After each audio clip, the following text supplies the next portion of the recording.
สุขสบายดีพ่อแม่พี่น้องFCแพงแพงสมองสวรสุขสุขคนเนาะยินดีต้อนรับทุกท่านเข้าสู่สโบซ่าแนว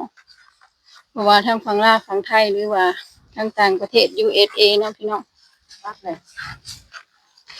เมื่อนี้ซาโบกับสาวพินสีมาเป็นสะพานบุญให้คุณแม่วิไลเนาะมาถวายเงินให้เพิ่นต่อยอดต่อล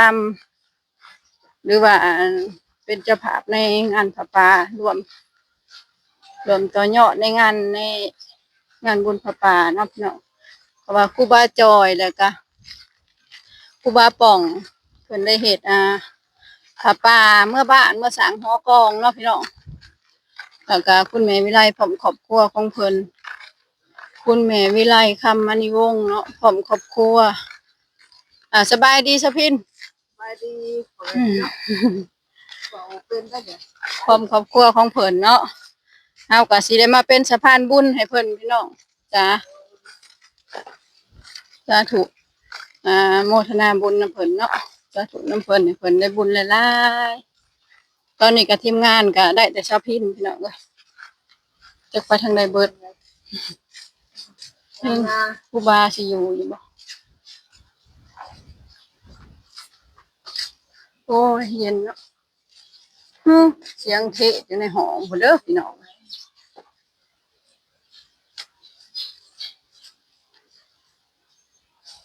มากับชาวพิน2คนใครเนี่ยแต่ยังมีชาวพินมาผู้เดียวก็มันลับๆแหลๆมันสิบ่งามได้พี่น้องเอ้ยมาวัดมาว่านี่ต้องมามีครูมีหมู่มีครูเนาะหาเอาขวดน้ำมาประหยัดน้ำนี่เด้อเอาจอก2จอกก็ได้บ่ได้เตรียมอันนั้นมานะมาขอน้ำครูบาในวัดนี่นะพี่น้อง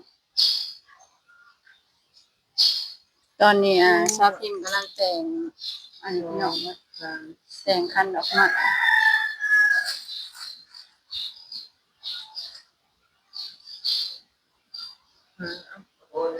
พร้อมแล้วบ่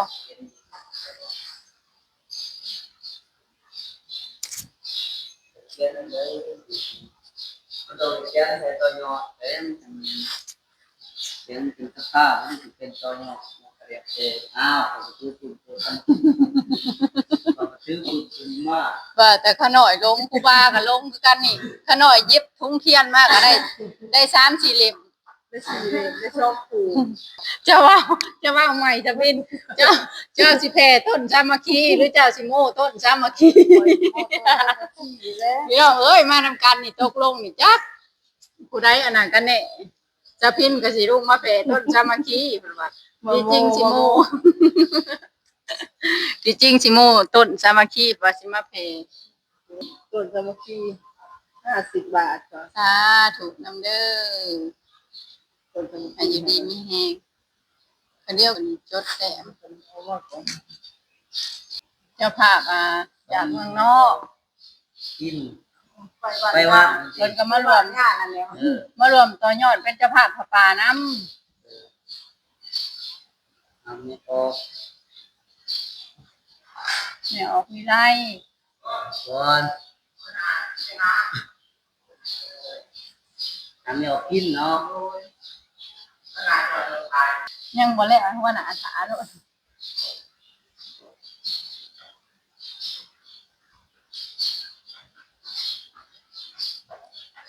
ครูบาเพิ่นกำลังสิเขียนชื่อแล้วเพิ่นสิอ่านพี่น้องสิไปใช้แล้วบัดเพิ่นก็เลยโอนเงินมาอันเอามาเขียนก่อน$100อันไปว่างบ่โดยถวายเขาพร้อมผาป่าไปผาป่ามันนครเทพบ่โดยมันของผมมันเป็นประธานโดยแม่นแล้ว$100ก็ถือว่าเพิ่นได้ร่วมเป็นประธานหรือว่ารวมเป็นเจ้าภาพผาป่านำเนาะต่อยอดต่อลำเอาไม่ออกวิไล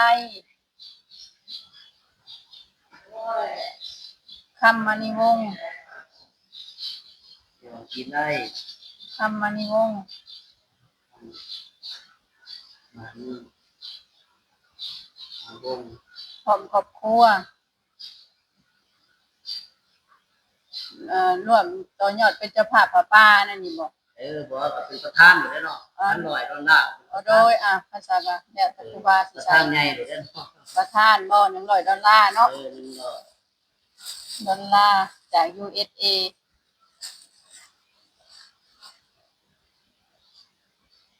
100 ดอลลาร์เนาะ โดย ดอลลาร์เนาะ ดอลลาร์ ดอลลาร์จาก USA เมืองนอกก็ได้ อยู่มัน เมืองนอกก็ได้จากเมืองนอก ต่างประเทศเนาะ โดยสหรัฐก็ได้ สหรัฐเดี๋ยวมันจะขึ้น โดย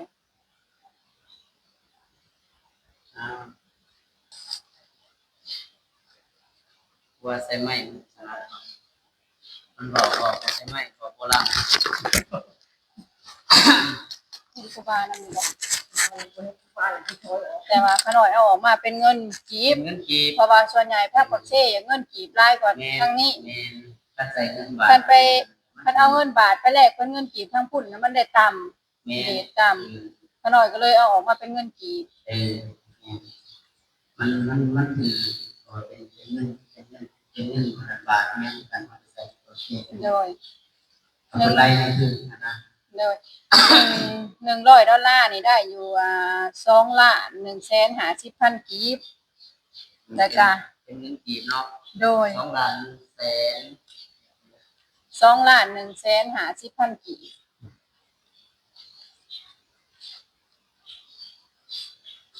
สะโบกนับแล้ว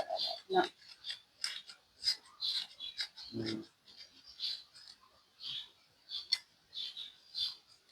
พัน โดย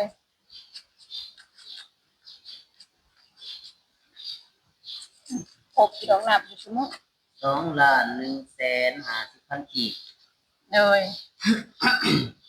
แล้วก็เพิ่นอันนี้เพิ่นมาถวายให้ครูบาต่างหากอันนี้$50ให้เป็นค่าใช้จ่ายของครูบาส่วนตัว$50นี่ก็ขน้อยเอาเป็นเงินกีบมากๆก็ได้อยู่1,75,000กีบมาขึ้นหน่อยจังไป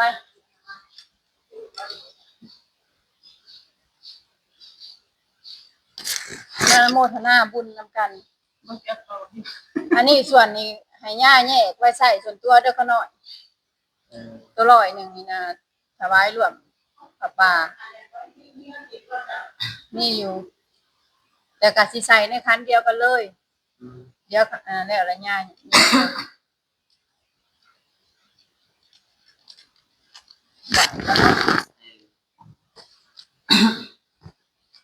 อะไรก็ให้ก้อนเพิ่นเนาะ โดย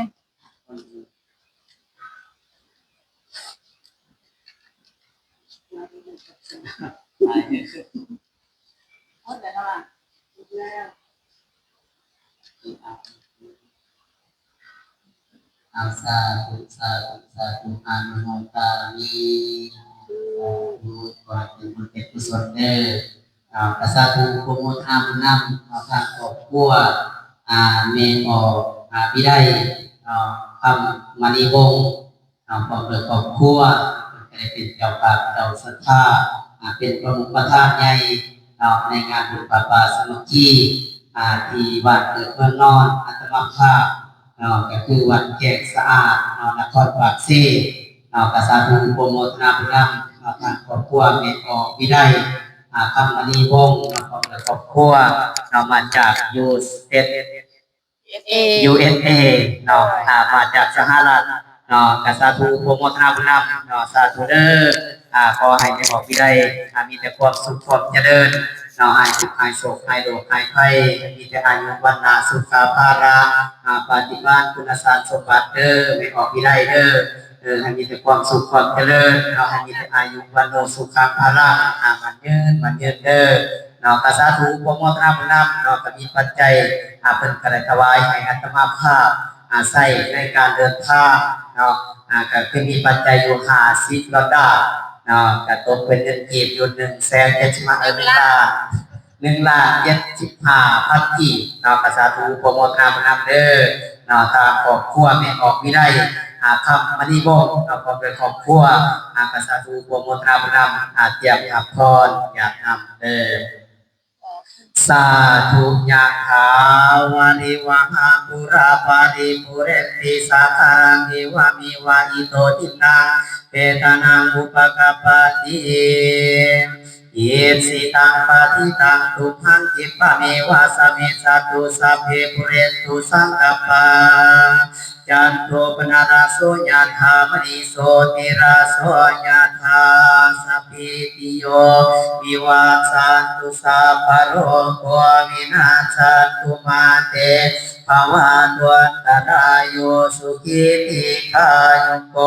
ภวะอภิวาทนาสิริสานิจังพุทธาปัญจายิโนจันตารโอธรรมวัฏันติอายุวันโนสุขังภารังญาณังเมตัญญาสัพพะโรกัสสมิงมานะสัพพาวะเยอภาริวานังอุทังอาโตจาติริยัญจาอาสัมปะตังอาเวรังอาสัมปะตังปิตัญจารามิสินโนวาสัญญาโนวะญาวัตัสสาวิภัตตามิโตเอตังสาติงาทิเตญาภมมามิตังมิหารังอิธรรมาหุติติจาอนุปคัมมาสีลาวะตัสสานินาสัมปันโนกามิสุวิญญาเทธังนาหิสัตุขภาวะเสยังปุณเรติติมุนิตาเวคาสัพเพสัตตาสกิตาหุตุสัพเพสัตตาอเวลาหุตุสัพเพสัตตาปัญญาปัสสาหุตุสัพเพสัตตานิกาหุตุสัพเพสัตตาสุขีอัตตรังปาริหารันโตสุขีสุขีอยู่ดีมีแห้งเนาะได้ครับขอบคุณขอบใจเนาะครับครอบครัวเป็นของวิไลเนาะครับมณีวงศ์เนาะความเป็นครอบครัวเนาะที่ได้เป็นประมุขประธานเนาะในงานบุญปาสามัคคีที่วัดเกิดเมืองนอนเนาะอัตมาภาพก็คือวัดฟังไซเฮเพไซบือเนาะของผู้ว่าเนาะกษัตริย์โปรโมทนำเด้อเนาะได้กับขอขอบคุณขอบใจนำในขอบโคเนาะทีมงานนำมวลที่เป็นสายบุญเนาะในการเปลี่ยนดวงเนาะในการมีออกพินเนาะก็ขอให้มีแต่ความสุขความเจริญเนาะสาธุ ค่ะคือเสียนบ่ได้เมื่อนำครูบาเด้อขะหน่อยเด้อมันยังอะไรเนาะยากแม่กับป้านนี่รถล่างก็ยืดบ่ติดเว้ยแม่นอยากครูบาเข้ามาอยากครูบาคล้องและครูบาว่าจังได๋ไปนำโดยมีแต่อนุโมทนาสาธุบุญครูบาเอาสาธุ โดยเจ้าเสียนันทนาตอนนั้นโอ้ยพอดีเบิดเลยเงิน200,000เอาไปรถสิว่าคือนางคำแย้มจะสะท้อนเบิดยากมีเท่านั้นอย่างลงไปลงมาสบายให้เด้อคุณแม่มีไรขอให้บุญหอดจอดเทิงเจ้าเด้อขอให้บุญหลังไหลนะคะคุณแม่มีไรเด้อขอให้มีแต่ความสุขความเจริญเด้อคุณแม่เด้อ$100ก็มาหอดมาถึงครูบาเรียบร้อยแล้วอันยังก็ขะหน่อยเฮ็ดดวง2 เซนหายมาเพิ่น$150ก็อะไรขึ้นล้าน$150ว้าวบ่เป็นว้าวบ่เป็นตัวเองบ่เป็นก็ยังอยากว้าวบ่เรียนสาธุบุญนำคุณแม่เนาะอันนี้เนาะโดยกินเนาะโดยเอาสาธุนำแต่ตัว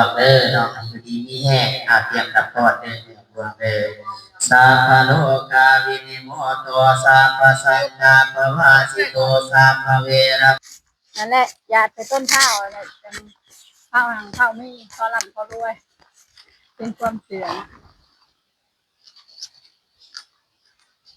แหน่ได้ได้บุญหลายเด้อสุขกายสุขใจได้ทำบุญ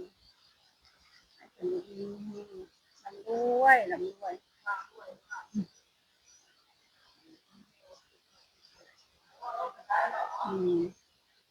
บุญหลังไรพาคุณแม่หลายเด้อไปทางใดก็ให้จะต้องหักถูกแท่งทั้งขอจะมีที่ดีเจอจะมีที่ดีไปทางใดกันเป็นบุญเป็นกุศลขอบครัวของเพิ่นโอ้ยอันต่างเปิดเพลงน่ะสิได้อำลาพระจากกันนี่เด้อพี่น้องเด้อยันเพลงเขาพอกันใหม่คุณนาพี่น้องสบายดี